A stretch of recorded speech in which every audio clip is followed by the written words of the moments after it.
Friends, તો previous લેક્ચરમાં આપણે સ્વાધ્યાય 3.3 જોયેલું, બરાબર. એ 3.3માં ઘણા દાખલા આપણે ગણેલા હતા. એ જ દાખલાને આજે આગળ વધારવાનો છે. બટ એ પહેલાં તમને થોડુંક રિમાઇન્ડ કરાવવાનું છે. કેટલાક પોઈન્ટ્સ જે ઓલરેડી ભણી તો ગયા છે, બટ આ દાખલા ગણતા પહેલાં મારે જરૂરી લાગ્યું કે આ થોડું રિમાઇન્ડ કરાવી દઉં.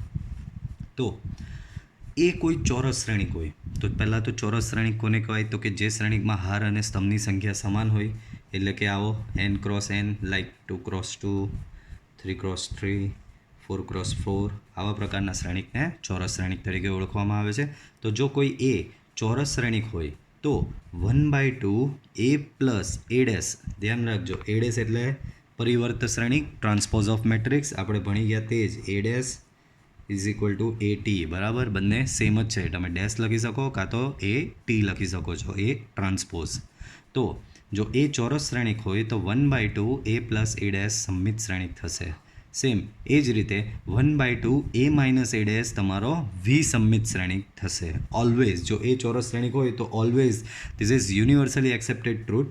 એ જો ચોરસ શ્રેણિક હોય તો 1/2 a પ્લસ a ડેશ સમમિત થશે અને 1/2 a માઇનસ a ડેશ એ વિસમમિત શ્રેણિક થશે, બરાબર. સમમિત અને વિસમમિત વિશે તમે ઘણું સારી રીતે જાણો છો, મેં ઘણીવાર રિવાઇઝ બી કરાવ્યું છે વિડીયોમાં, તો આજે એની પર ચર્ચા નહીં કરીશું. હવે તો 1/2 આટલું યાદ રાખો, 1/2 a પ્લસ a ડેશ હોય તે હંમેશા સમમિત થાય અને 1/2 a માઇનસ a ડેશ એ વિસમમિત થાય. ક્યારે? જો એ ચોરસ શ્રેણિક હોય તો.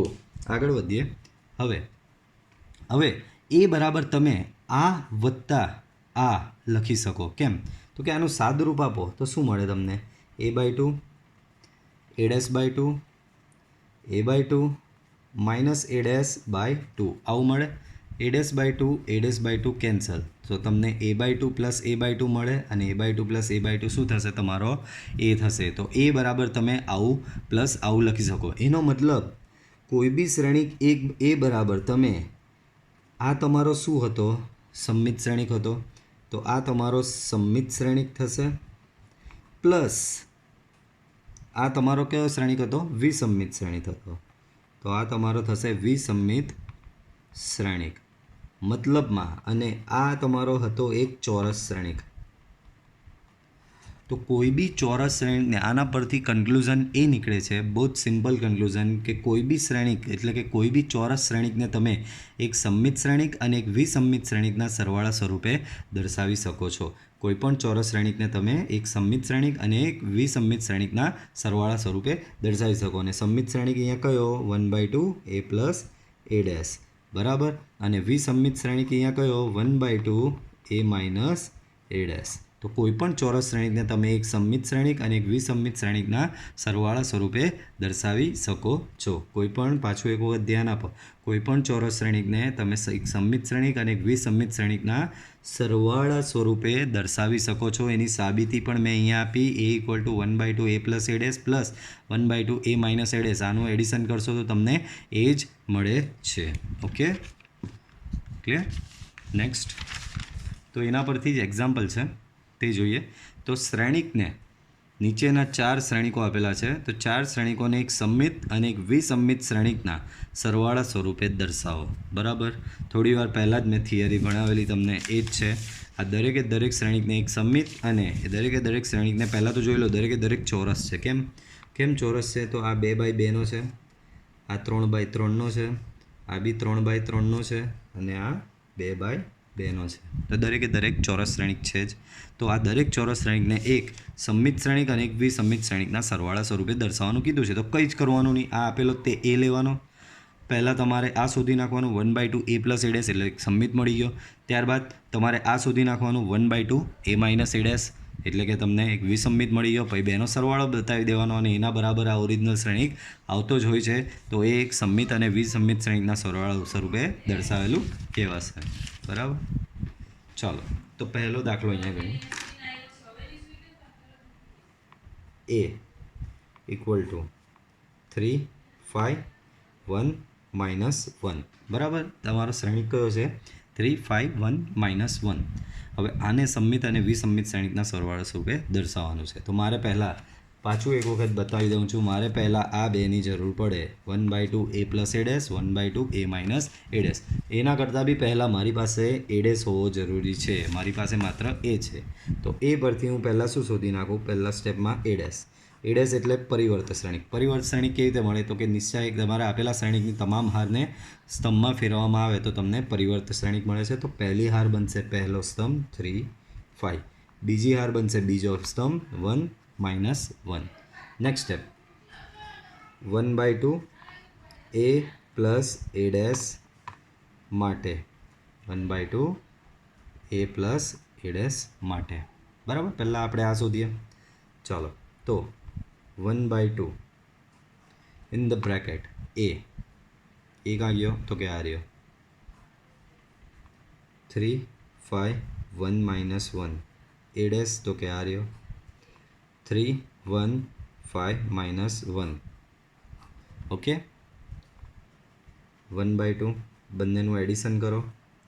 તો આ બંને શ્રેણિકનું એડિશન કરું તો 3 + 3 that is 6, 5 + 1 again 6, 1 + 5 again 6 and -1 + -1 that is -2. તો તમને આવો કંઈક શ્રેણિક મળે. આ બે અંદર લઈ જઈએ તો બેને અંદર લઈ જઈએ તો અહીંયા 3, 1/2 એટલે સોરી આ 1/2 અંદર જાય, દરેકે દરેક ઘટકને ગુણાશે. શ્રેણિકોનો અદિશ સાથેના ગુણાકારનો નિયમ. 1/2 અહીંયા જશે, 3 જશે, અહીંયા બી 3 થશે, અહીંયા બી 3 થશે ને અહીંયા થશે -1. બરાબર, હવે આ તમને સમમિત શ્રેણિક મળ્યો. બરાબર, કઈ રીતે ખબર પડી? તો જોઈ લો. આનો આ વિકર્ણ થયો 3 -1 અને આ વિકર્ણની ઉપર અને નીચેના ઘટકો સમાન જ છે 3 અને 3. બરાબર, તો અહીં લખી દેવાનું. અહીં 1/2 a પ્લસ a ડેશ એ કેવો છે? સમમિત શ્રેણિક છે. બરાબર, સેમ એવું હવે આ શોધવાનું 1/2 a માઇનસ a ડેશ માટે. બરાબર, સો 1/2 a માઇનસ a ડેશ શોધીએ તો 1/2 ઇન ધ બ્રેકેટ a લખો તો એ તમારો 3, 5, 1 -1 માઇનસ a ડેશ લખો 3, 1, 5 -1. બરાબર, સો 1/2 3 - 3 that is 0, 5 - 1 4, 1 - 5 -4, -1 -1 that means -1 + 1 again 0. 1/2 અંદર જશે, દરેક ઘટકને ગુણાશે તો અહીંયા મળશે 0, અહીંયા 2, અહીંયા -2 ને અહીંયા 0. તો આ તમને બરાબર બાય ઓબ્ઝર્વેશન બી તમે ડિસાઇડ કરી જ શકો છો કે આ વિસંમિત શ્રેણિક છે. કેમ? તો કે એનો અગ્રવિકર્ણ પરના બધા જ ઘટકો શૂન્ય છે અને અગ્રવિકર્ણની ઉપર અને નીચેના ઘટકો પરસ્પર વિરોધી છે. એક વખત પાછું તમને રિમાઇન્ડ કરાવી દઉં, કેટલાક ભૂલી ગયા હશે. પાછું કરાવી દઉં કે સંમિત શ્રેણિક કોને કહેવાય? ડાયરેક્ટ ઓબ્ઝર્વેશનથી તો જે શ્રેણિકમાં વિકર્ણ પર કોઈ પણ ઘટક હોય પણ વિકર્ણની ઉપર અને નીચે, જેમ કે અહીંયા 2 તો અહીંયા એને 2 જ જોઈએ, અહીંયા 3 હોય તો અહીંયા 3 જ જોઈએ, અહીંયા -1 હોય તો એને અહીંયા -1 જ જોઈએ. એટલે કે વિકર્ણ કોઈ પણ ચાલે, વિકર્ણની ઉપર અને નીચેના ઘટકો પરસ્પર સમાન હોવા જોઈએ, તો આને સંમિત કહેવાય. બરાબર, એ જ પ્રમાણે વિસંમિતનો કન્સેપ્ટ તમને સમજાવું. વિસંમિતનો કન્સેપ્ટ શું કહે છે? તો કે અગ્ર વિકર્ણ પરના તમામ ઘટકો શૂન્ય હોવા જોઈએ. અગ્ર વિકર્ણ પરના તમામ ઘટકો શૂન્ય અને અગ્ર વિકર્ણની ઉપર અને નીચેના ઘટકો પરસ્પર વિરોધી હોવા જોઈએ. જેમ કે અહીંયા 2 હોય તો અહીંયા -2 જોઈએ, અહીંયા -1 હોય તો અહીંયા એને 1 જોઈએ, અહીંયા 3 હોય તો અહીંયા એને -3 જોઈએ. તો અહીંયા શું થયું? અગ્રવિકર્ણ પરના તમામ ઘટકો શૂન્ય થયા અને અગ્રવિકર્ણની ઉપર અને નીચેના ઘટકો પરસ્પર વિરોધી થયા. તો આને વિસંમિત શ્રેણિક કહેવાય. તો અહીંયા એવું જ છે. આ શ્રેણિકમાં આ તમારો વિકર્ણ થયો, આટલો આ વિકર્ણ થયો અને વિકર્ણની ઉપર અને નીચેના ઘટકો સમાન થયા. આ એટલે કે આ ઉપર અને નીચેના ઘટકો સમાન થવાથી આ કેવો થશે? સંમિત શ્રેણિક. એ જ પ્રમાણે આમાં અગ્રવિકર્ણ તમારો શું થયો? 0, 0 અને અગ્રવિકર્ણની ઉપરના નીચેના ઘટકો પરસ્પર વિરોધી થયા. તો વિરોધી થવાથી અહીં આ તમારો એટલે કે 1/2 a માઇનસ a ડેશ તમારો શું થશે? વિસંમિત શ્રેણિક. પણ આપણી રકમ શું કહે છે કે ભાઈ આ શ્રેણિકને આ બેના સરવાળા સ્વરૂપે દર્શાવો. ચાલો, તો હવે બેનો સરવાળો કરી જોવાનો. તો હવે 1/2 a plus a dash plus 1/2 a minus a dash, એક સંમિત અને એક વિસંમિત. બરાબર. આ શ્રેણિક કયો લાવ્યા તમે? આ રહ્યો, લખી દો 3 3 3 -1. આ શ્રેણિક તમે કયો લાવ્યા? 0 2 -2 0. બરાબર. બંનેનો સરવાળો કરો. સો 3 + 0 that is 3, 3 + 2 that is 5, 3 + -2, 3 + -2, 1 -1 + 0 that is -1. અને આ તમારો ઓરિજિનલ શ્રેણિક એ જ આવ્યો. બરાબર. તો કોઈ પણ ચોરસ શ્રેણિકને તમે એક સંમિત અને એક વિસંમિત શ્રેણિકના સરવાળા સ્વરૂપે દર્શાવી શકો છો. સેમ આ જ મેથડ, આ જ સ્ટેપ તમારે આ 3/3, આ 3/3 ને આ 2/2 શ્રેણિક માટે જાતે સેલ્ફ પ્રેક્ટિસમાં કરવાના રહેશે. બરાબર. આનું એક ઉદાહરણ બી છે, એ બી તમારે કરવાનું છે. હું તમને આપતો જઈશ, જે પ્રમાણે સ્વાધ્યાય પતશે એ પ્રમાણે ઉદાહરણ બી તમને ગણવા આપતો જઈશ. જે ઉદાહરણ એવું હશે કે ભાઈ આના સ્વાધ્યાયના દાખલા સાથે મેચ નહીં થતા હશે એ હું ગણાવીશ, પણ એ સિવાયના તમારે ગણવાના રહેશે. કયા તમારે ગણવાના રહેશે એ બી હું તમને ગ્રુપમાં જણાવતો રહીશ. આગળ વધીએ. તો હવે MCQ આવી ગયા. તો પહેલો MCQ શું કહે છે? જો A અને B સમાન કક્ષાવાળા સંમિત શ્રેણિક, ધ્યાન રાખજો, A અને B કેવા છે? સંમિત શ્રેણિક છે. તો AB - BA એક ખાલી જગ્યા, ઓપ્શન આપેલા છે તમને વિસંમિત, સંમિત, શૂન્ય કે એકમ. ચાલો વાંધો નહીં. સૌથી પહેલાં તો તમને શું કીધું છે ખબર? અહીં A અને B કેવા છે? સંમિત શ્રેણિક. પાછું એક વખત યાદ અપાવી દઉં કે સંમિત, કારણ કે આ સંમિત અને વિસંમિત બહુ જ હેરાન કરશે. તો સંમિત આ ડાયરેક્ટ તમે ઓબ્ઝર્વેશનથી ઓળખો છો, અને એની ટેકનિકલી મેથેમેટિકલી ડેફિનેશન કહી તો કે ભાઈ A બરાબર A ડેશ હોય તો આ શ્રેણિક સંમિત કહેવાય, ને A બરાબર -A ડેશ હોય તો આ શ્રેણિકને કયો કહેવાય? વિસંમિત. તો જે શ્રેણિક માટે A બરાબર A ડેશ હોય તે સંમિત થાય, જે શ્રેણિક માટે A બરાબર -A ડેશ થાય તેને વિસંમિત શ્રેણિક તરીકે ઓળખવામાં આવે છે. તો અહીંયા તમને આપવામાં આવેલું જ છે કે A અને B કેવા છે? સંમિત શ્રેણિક છે. જો A અને B સંમિત શ્રેણિક હોય તો પહેલું તો તમને આ વસ્તુ એના પરથી જાણવા મળી ગઈ કે A બરાબર A ડેશ થશે અને B બરાબર B ડેશ થશે. A બરાબર A ડેશ, B બરાબર B ડેશ, કારણ કે સંમિત છે. એટલે સંમિત એટલે એનો એ શ્રેણિક બરાબર એનો ટ્રાન્સપોઝ બંને સેમ જ થશે. આપેલું જ છે તમને રકમમાં સંમિત છે. હવે આપણે શોધવાનું છે કોનું? તો કે AB - BA વિશે તમે શું કહી શકો? વાંધો નહીં, ચલો. તો AB - BA કેવો છે એ ચેક કરવાનું છે. તો હું ટ્રાય કરું અહીંયા કે AB - BAનો ડેશ શોધી નાખો. AB - BAનો ડેશ. તો આ ડેશ અંદર લાગશે. અંદર લાગે એટલે આ પહેલાં AB આખા ડેશને લાગે, BA આખાનો ડેશ લાગશે. હવે ડેશનો નિયમ છે, પાછું અહીંયા તમને સાઈડમાં સમજાવી દઉં કે ભાઈ AB આખાનો ડેશ બરાબર ઊંધું થઈ જાય, B dash dot A dash ઊંધું થશે. ધ્યાન રાખજો, પાછળવાળો આગળ આવી જાય, આગળવાળો પાછળ જતો રહે. તો અહીંયા એવું જ થશે, B dash dot A dash, ને અહીંયા થશે ઊંધું કરીએ તો આ પાછળવાળો આગળ આવે એટલે A dash dot B dash. Okay. પણ તમારી પાસે છે જ અહીંયા B ડેશ બરાબર B છે, તો B ડેશ બરાબર B લખો. A ડેશ બરાબર શું છે તમારી પાસે? A ડેશ બરાબર A લખી દો. પાછું A ડેશ બરાબર અહીંયા A લખી શકાય, B ડેશ બરાબર B લખી શકાય. બાળકો બંનેમાંથી માઇનસ કોમન કાઢો તો શું મળે તમને? AB - BA આવું મળે. બરાબર. તો તમને શું મળ્યું? ઇન શોર્ટ તમને આવું કંઈક જાણવા મળ્યું. AB - BA આખાનો ડેશ બરાબર માઇનસ આ. બરાબર. તો એવું નહીં લાગતું આની જ શરત જેવું થયું? આને હજી થોડું વેલ ડિફાઇન લખું, આ માઇનસ આ બાજુ આવી જાય, આવું લખું AB - BA બરાબર માઇનસ AB - BA નો ડેશ, આવું લખી શકાય. તો આ શરત સાથે મેચ ખાય જ છે. બરાબર. કોઈપણ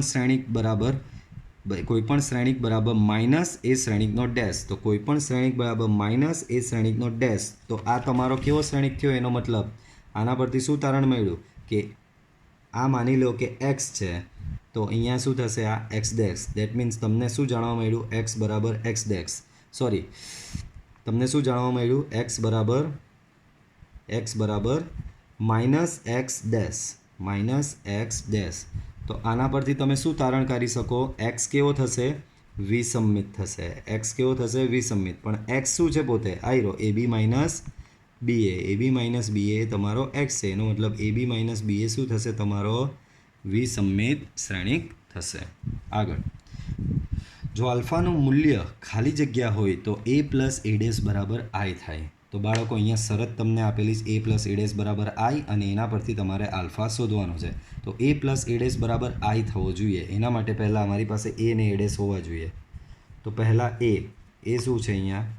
તો કે cos alpha sine alpha cos alpha. એ ડેશ શું છે અહીંયા? એ ડેશ એટલે કે આનો ટ્રાન્સપોઝ પહેલી હાર બને પહેલો સ્તંભ કોસ આલ્ફા સાઇન આલ્ફા, બીજી હાર બને બીજો સ્તંભ સાઇન આલ્ફા કોસ આલ્ફા. હવે તમને આપેલું છે શું? તો કે હવે તમને એવું આપવામાં આવેલું છે કે એ પ્લસ એ ડેશ બરાબર આઈ.